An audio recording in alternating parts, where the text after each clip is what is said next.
Yan yung sabi mong para siyang buhayin. Anong masasabi mo 20 years, 30 years silang binuhay. Ngayon kulang pa rin.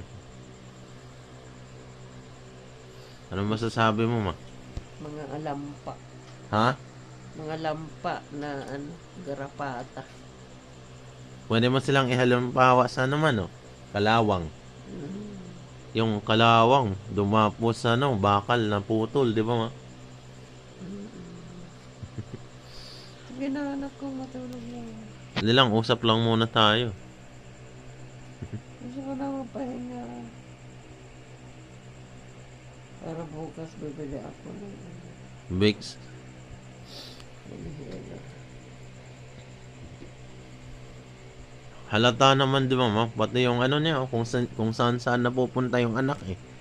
Kay Mera, kay Dadang.